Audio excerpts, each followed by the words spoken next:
Hermanos y hermanas, ¿cómo están? Gusto de saludarles. Sean bienvenidos, bienvenidas al estudio de la lección de la Escuela Sabática. En este día, martes 28 de septiembre. Por la gracia de Dios tenemos la vida y la salud para servirle a nuestro Dios. Amén. Y a ustedes a través de estos medios de comunicación. Y aprovecho para anunciarles también que se alisten para venir a nuestro Congreso Campestre este fin de semana, viernes, sábado y domingo, donde el Señor va a capacitar a su pueblo en el área de la salud. Todos los que vivan en Houston, Texas, Dallas, en sus alrededores, que están mirando este canal de televisión, están siendo invitados. A los que vivan en otros lugares también, si desean venir, vengan. Hay una familia que viene de Carolina, del norte de Carolina, para que este servidor les bautice aquí en Shepherd. Así que también tendremos bautismo. Y si hay alguien que ha estado ya asistiendo a la iglesia Advenimiento por bastante tiempo y no se ha bautizado, pues haga planes y le bautizamos este sábado. Estos hermanos del norte de Carolina, ellos compraron la alberca y la mandaron por correo, así que de esa inflable, ¿verdad? Portátil, allí nosotros, hermanos, vamos a bautizarles y estamos invitando a aquellos que también deseen bautizarse. Repito que pues estén ya visitando la iglesia Advenimiento a que lo hagan este sábado que viene. ¿Quiénes serán los que van a impartir el congreso o los temas? La doctora Erin Castellanos y el doctor Francisco Rodríguez. La doctora Erin, que viene de California, y Francisco Rodríguez, que viene de Chiapas, México. Ambos tienen esta temática titulada La salud en tiempos de crisis. Algunos temas a tratar son: la vacuna es la solución. Otro tema: jugos y tratamientos para el coronavirus. Y otro tema: ¿qué hacer ante la crisis? No se lo pierdan, estará más que interesante. Hermano Tony, ¿está listo para venir al campestre? Eso esperamos en el Señor, poder venir, poder asistir. Especialmente ya ve cómo está mi esposa, sí, yo sé, de sus piernitas. Ella tiene preguntas y pues pedir ayuda a la hermana o al pastor a ver qué le pueden dar. Amén. Pues bienvenido nuevamente al programa. Sí, gracias hermanos. Pues ya voy a hablar, ya estoy hablando. Sí, ya. También pues esta escuela sabática, ya estamos en el día martes, hermanos, y como lo he dicho antes, cuando amanece y veo que puedo pararme, digo gracias Señor, porque todavía puedo pararme. Amén. Pero aún más como cuando venimos aquí a participar de esta escuela sabática, con mayor gozo todavía. Amén. Hermano Carmelo, ¿cómo está? Bienvenido. Agradecido por estar nuevamente aquí ante ustedes y ante estos varones, y también, ¿verdad? Agradecerle al Señor, es que me siento, ¿verdad?, muy bien. Aparte de eso, me dio gusto porque hace unos días pasados venía una familia de California, iba para Tennessee, ¿verdad? Y no sé cómo, ¿verdad?, pero me contactaron y ya querían estar en algunas de las iglesias por aquí de pasada, ¿verdad? Iban a estar aquí entre el viernes y el sábado. Y pues sabe qué bonito es poder servirle ¿verdad?, a hermanos de la fe y que también se interesan, ¿verdad?, por estar y por seguir la verdad presente. Así es que espero que si ya están en California, hermanos, familia, pues que hayan disfrutado de este viaje por acá en Tennessee, ¿verdad? Y si no, pues que el Señor los siga acompañando todavía. Y que también, ¿verdad?, bendiciones y saludos para todos los que nos ven a la distancia. Amén. Pues vamos a pedir la bendición del Señor para el estudio de hoy. Hermano Tony, por favor. Gracias, Padre, te damos. Gracias por el aire, por el sol, por la naturaleza, Padre. Y también gracias porque estás llevando a cabo este proyecto, Padre, que esperamos y confiamos que sea de gran bendición para todas aquellas personas que estamos enfermos de alguna manera, tenemos alguna necesidad. Y tú estás proveyendo esto como ha sido tu propósito, porque tu Hijo amado, nuestro Salvador Jesucristo, vino a darnos el ejemplo, Padre, sanando y guiando a aquellos que lo necesitaban. Y ese es el proyecto con este lugar.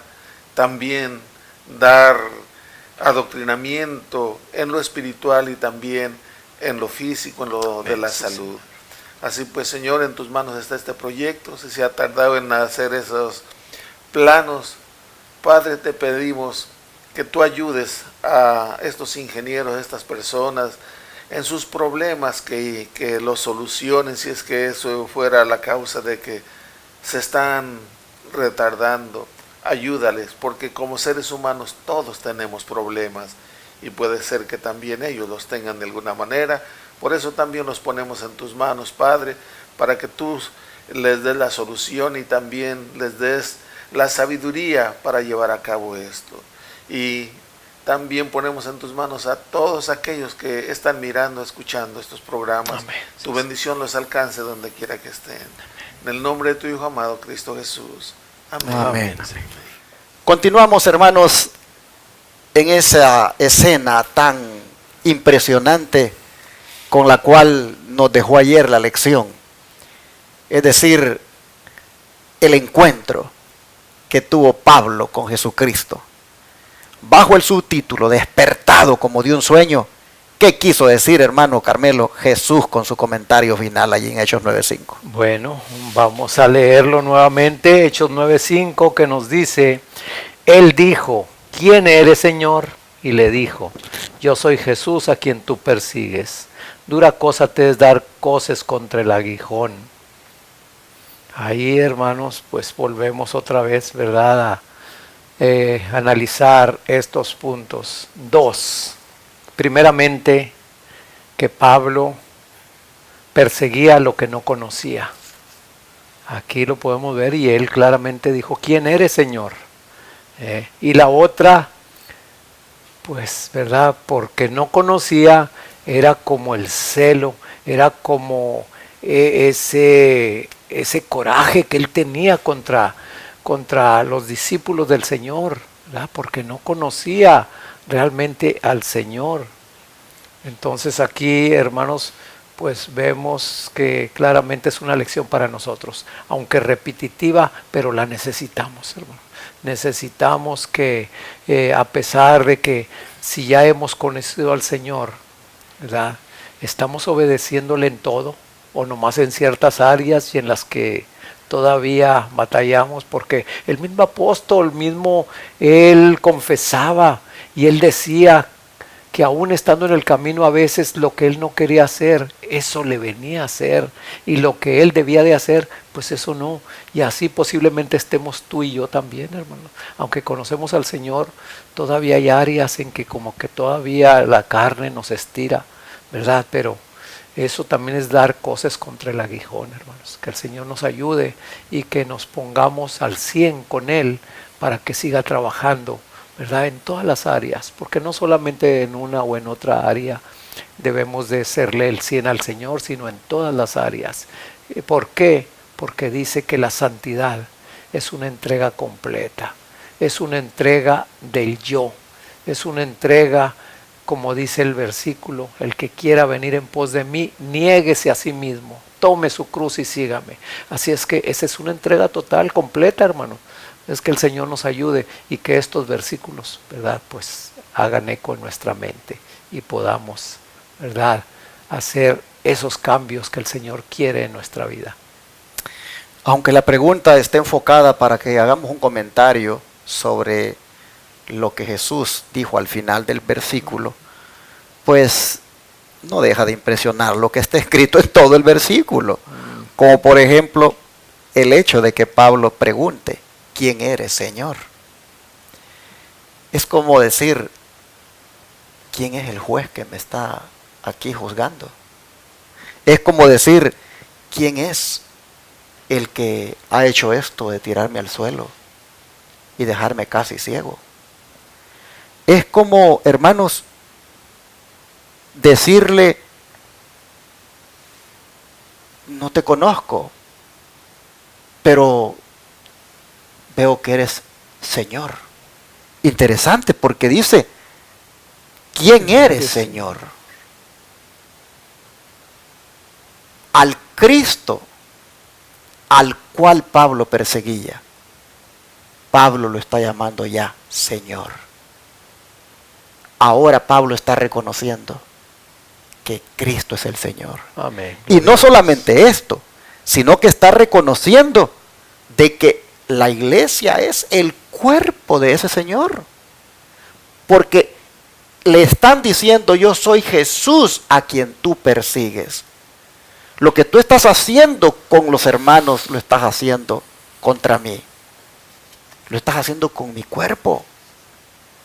Pablo está entendiendo varias cosas aquí. Y entonces Jesús le dice: lo que estás haciendo es como ese caballo que tira patadas hacia atrás. Y cuando tira patadas hacia atrás, se topa con la punta con la cual están aguijoneando. En otras palabras, te estás haciendo daño tú mismo al perseguirme. El don de profecía, hermano Tony, ¿qué nos dice? Si hay dos comentarios, uno se encuentra en los Hechos de los Apóstoles, la página 95, y el segundo en la Review and Herald de marzo 16 de 1911.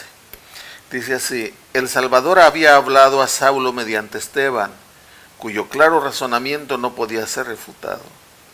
El erudito judío vio el rostro del mártir reflejando la luz de la gloria de Cristo, de modo que parecía como el rostro de un ángel. Esto de acuerdo a lo que dice Hechos 6:15. Presenció la longanimidad de Esteban para con sus enemigos y el perdón que les concedió. Presenció también la fortaleza y la alegre resignación de muchos a quienes él había hecho atormentar y afligir. Hasta vio a algunos entregar la vida con regocijo por causa de su fe.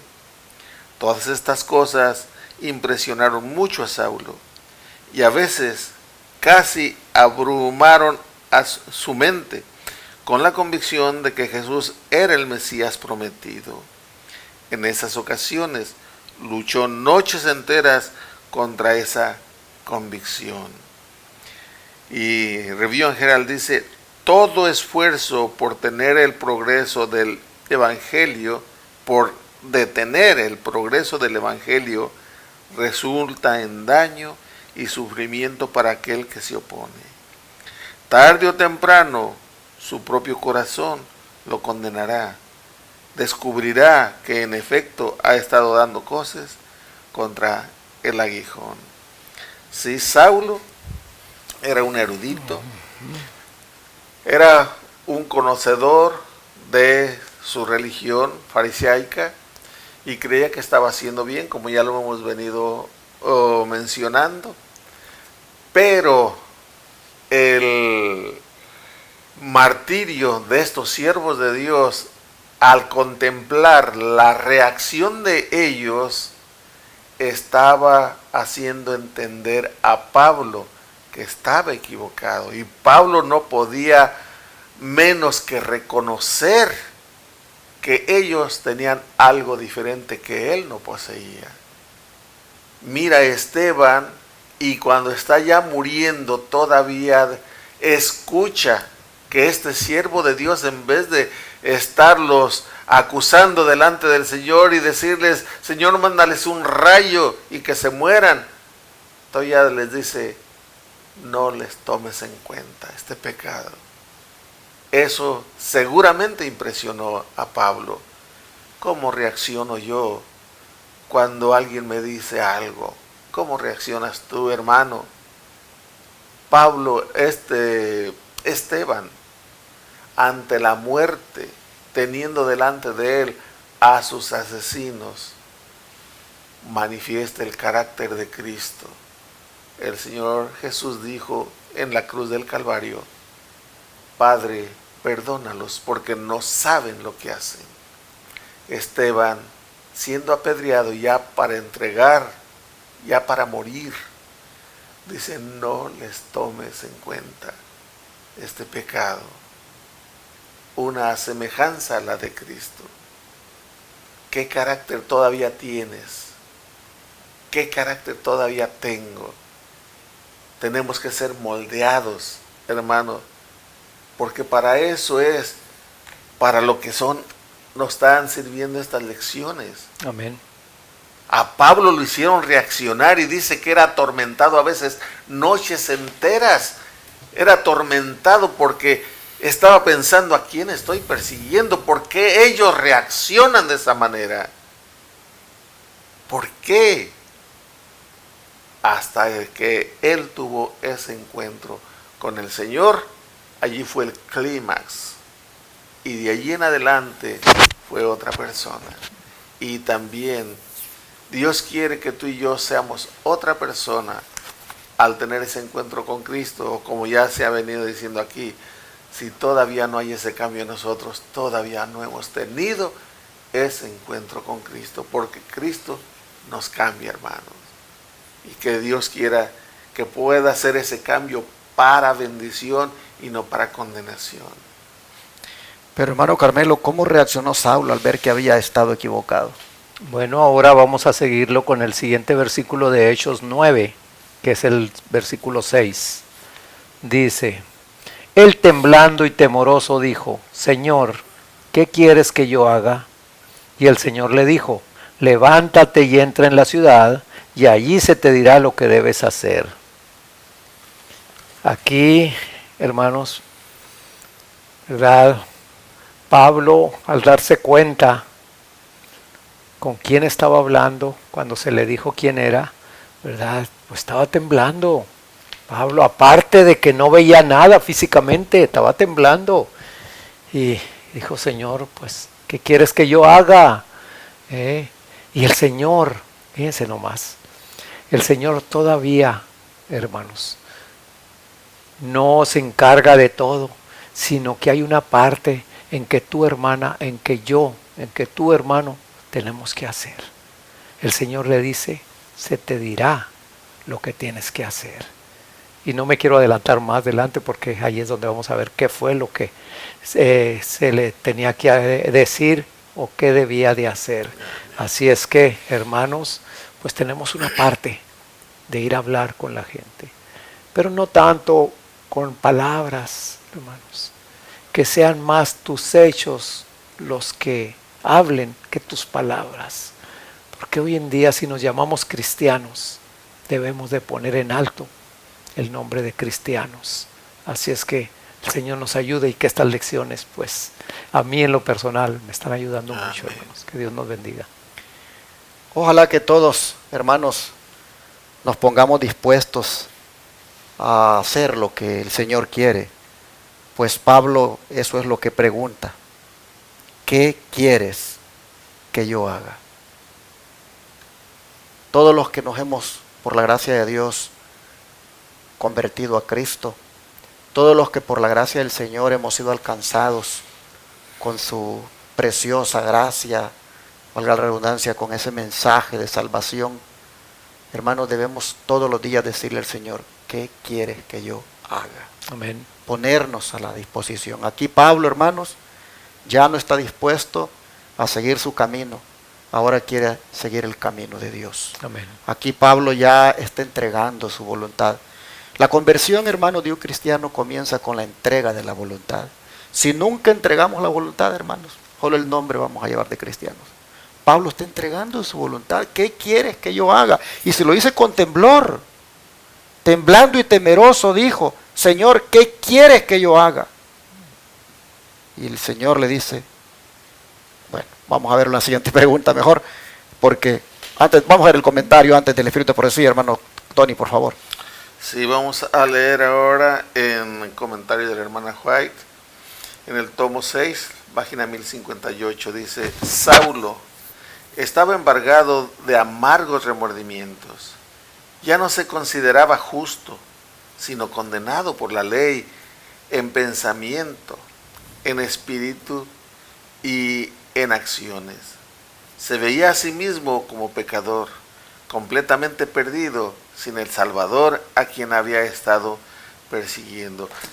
Esto es lo que sucede realmente cuando tenemos ese encuentro con Cristo, hermano. Mientras no tenemos ese encuentro con Cristo, unos con otros nos justificamos en nuestras acciones.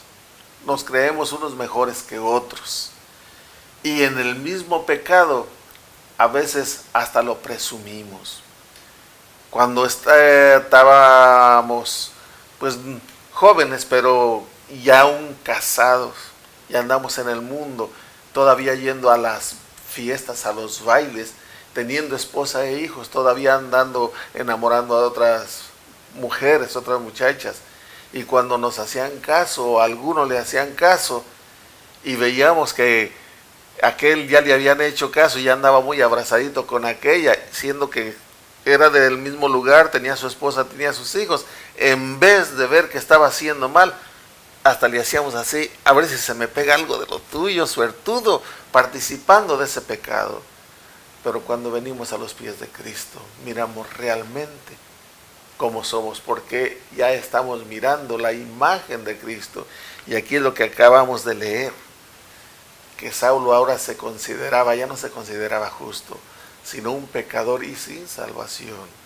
Él entendió que necesitaba de Cristo Jesús, así como tú lo has entendido, hermana, hermano, como yo lo he entendido, que necesitamos de Cristo Jesús, porque Él es el que murió por nuestros pecados. Amén. Y ese es el gran cambio que hace la presencia de Cristo en nuestra vida. Y es lo que Él quiere, que haya ese cambio, y de ser insolentes, perseguidores, y de todo lo malo, vengamos a ser instrumentos en las manos del Señor. Que Dios nos ayude a ser verdaderas luces y verdaderos compartidores del Evangelio del Señor. Amén. Algo que se ve aquí, hermanos, es que toda persona que contemple a Jesús como debe contemplarle, necesariamente va a experimentar ese temor, ese temblor, porque se considera demasiado pecador ante una eminencia de santidad como lo es Cristo. Si ustedes se fijan, los hombres de Dios a quienes Cristo se les apareció en las Escrituras, siempre cayeron como muertos, porque ante esa santidad de Jesús, ante esa gloria, el pecador, hermanos, tiene pavor por su condición de pecador. Así Pablo, vemos que temeroso y temblando pregunta: ¿qué quieres que haga, Señor? Completamente, hermanos, indigno, pero dispuesto a hacer la voluntad de Dios.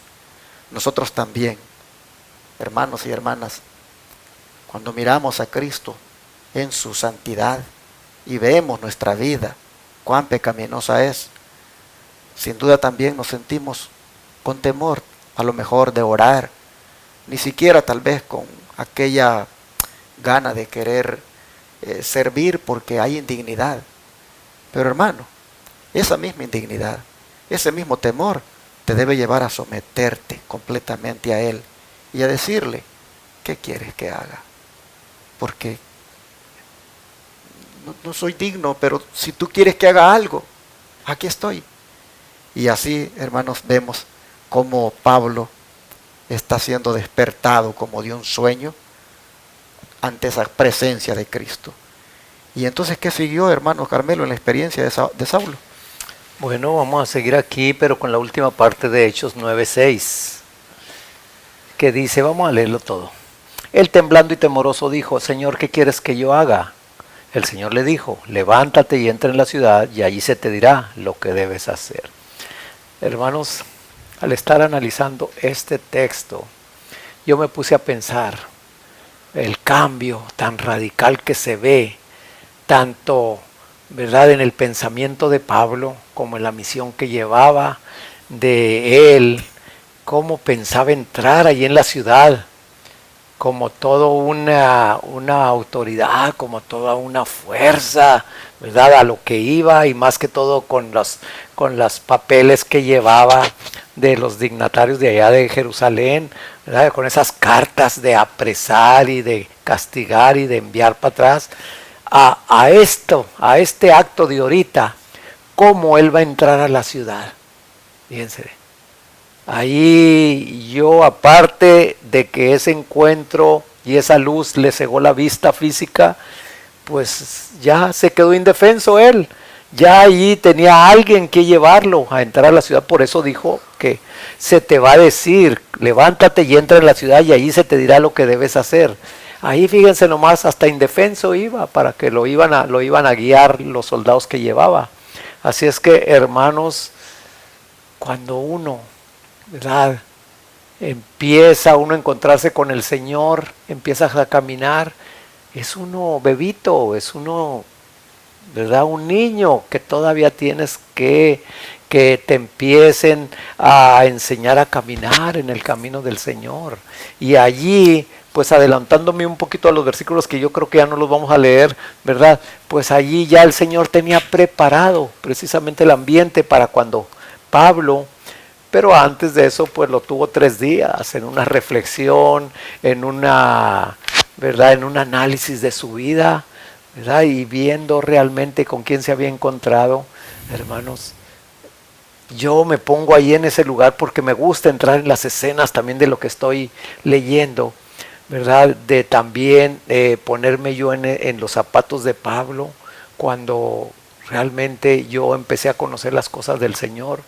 Yo analizaba y decía, mira nomás, qué diferente a como yo pensaba, a como yo tenía la experiencia cristiana o la vida cristiana. ¿Qué? Porque para mí, yo antes decía, la vida cristiana es una vida aburrida, es una vida sin sentido. Por eso hay que vivir la vida, en realidad la vida loca. Y ahora, hermanos, pues yo no cambio este caminar con el Señor por la vida de antes, para nada, hermanos. Yo no sé cómo muchos que han sido rescatados vuelven, como dice el apóstol Pedro, vuelven a revolcarse otra vez, como la puerca, como el perro que vuelve al vómito. Yo no sé, no entiendo, no me cabe en mi mente eso. Y la vida del Señor es una vida tranquila, es una vida llena de paz, de confianza y más que todo, una vida futura que nos espera, hermano. Ponte a pensar un poquito para cambiar una vida. Pablo, aquí vemos en el transcurso de lo que estuvimos leyendo en las lecciones pasadas, los desafíos, el sufrimiento físico, pero no espiritual, porque la fe de Pablo nunca menguó, nunca se bajó. Él al contrario, daba ánimo, porque esa es la vida espiritual, esa es la vida del cristiano, hermanos. Ser de bendición donde quiera que estemos. Así es que, si el Señor te quiere llevar a algún pueblo, a alguna persona, pues con todo gusto, hermano, con todo gusto, porque si ya has caminado la primera milla, que es difícil, la segunda es más fácil. Y así vamos, ¿verdad, hermanos? Que el Señor nos bendiga. Levántate y entra en la ciudad, fue la orden de Jesús. Indicando con esto que estaba, hermanos, allí, a las puertas de Damasco. Damasco, la capital de Siria, fue el lugar donde la vida de Pablo fue cambiada. Gloria a Dios. No cambió en su país ni en su ciudad Jerusalén, sino en un país extranjero, en una ciudad extranjera, como lo era la capital de Siria, Damasco.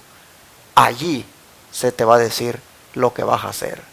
Y ahí el Señor tenía preparado a Ananías, el siervo que le diría a Pablo lo que Jesús ordenaba que hiciera. Así nosotros vemos que en la experiencia de Saulo, pues le esperaban más instrucciones. Para cerrar, hermano Tony, ¿qué dice el don de profecía? Sí, vamos a ver el comentario de la hermana White. En página 1058 dice: en los días y las noches de su ceguera, Saulo tuvo tiempo para reflexionar y se rindió ante Cristo sintiéndose impotente y sin esperanza. Solo Cristo podía perdonarlo y revestirlo de justicia. Amén. La exclamación de Pablo: ¿qué quieres que haga? Allí nos denota, nos muestra la entrega verdadera, la entrega sincera, el arrepentimiento sincero del apóstol Pablo cuando él dijo: Señor, ¿qué quieres que haga? Para mí me viene una comparación como cuando Isaías dijo: heme aquí, envíame a mí. Amén. Qué hermoso es entregarse al Señor. Y esto no es palabra, hermano. Yo no te la estoy diciendo de palabra. Desde que el Señor me llamó, yo dije, Señor, yo ya anduve haciendo tantas cosas. Ahora aquí estoy, Padre. Mientras me des vida, te voy a servir. Gloria a Dios. Y en buenas y en malas, hermano, hasta el día de hoy, su misericordia y su poder es el que me ha sustentado. Por eso, gloria y honra a nuestro Dios. Pablo, cuando dijo eso, ¿qué quieres que haga? Allí estaba diciendo, aquí estoy, Señor. Perdóname de todo, como dice aquí el comentario. Allí tuvo tiempo de reflexionar y se dio cuenta que estaba perdido y que necesitaba del Señor Jesucristo para perdón de sus pecados. Amén. Así también lo necesita todo ser humano que viene a esta tierra, hermano. Que Dios nos ayude a ser agradecidos con Dios y también decirle, Señor, ¿qué quieres que haga? Estar dispuestos a servir al Señor. Amén. Y así Pablo, como decía el subtítulo de hoy, fue despertado como de un sueño, porque las facultades que estaban adormecidas por el pecado fueron despertadas en ese encuentro con Jesucristo. ¿Cómo están tus facultades, hermano, hermana? La facultad de pensar, la facultad de hablar, la facultad de mirar, la facultad de actuar. ¿Cómo están esas facultades? ¿Están vivas para Cristo o están adormecidas por el pecado? Si están adormecidas por el pecado, tú también necesitas que se te despierten esas facultades. Y solo se van a despertar si tienes un encuentro con Jesucristo. Amén. Ahora. Amén. Así que, ¿qué te parece si oramos para que Jesús venga a tu vida? Y también, como a Pablo, te despierte a ti de ese letargo y esas facultades se aviven para Cristo. ¿Oramos? Vamos a hacerlo. Eterno Dios y Padre, necesitamos que ocurra con nosotros lo que ocurrió con Pablo. Sí, Señor. Es decir, que también despiertes en nosotros las facultades adormecidas por el pecado, de tal manera que te podamos decir, ¿qué quieres que yo haga? Sí. Es decir, que nos pongamos a tu disposición. Padre, no podemos seguir más en la situación espiritual que hemos estado. No podemos seguir más con estas facultades adormecidas por el pecado. De manera que hoy te rogamos que vengas a nuestra vida. Amén. Y toque, Señor, todo nuestro ser. Sí. Y las facultades adormecidas sean despiertas. Y Padre, nosotros podamos realmente ser siervos tuyos. Y como Pablo también decirte, ¿qué quieres que yo haga? En tus manos de amor nos ponemos y pedimos, Señor, que esto suceda ahora. Te lo rogamos en el nombre de Jesús. Amén. Amén.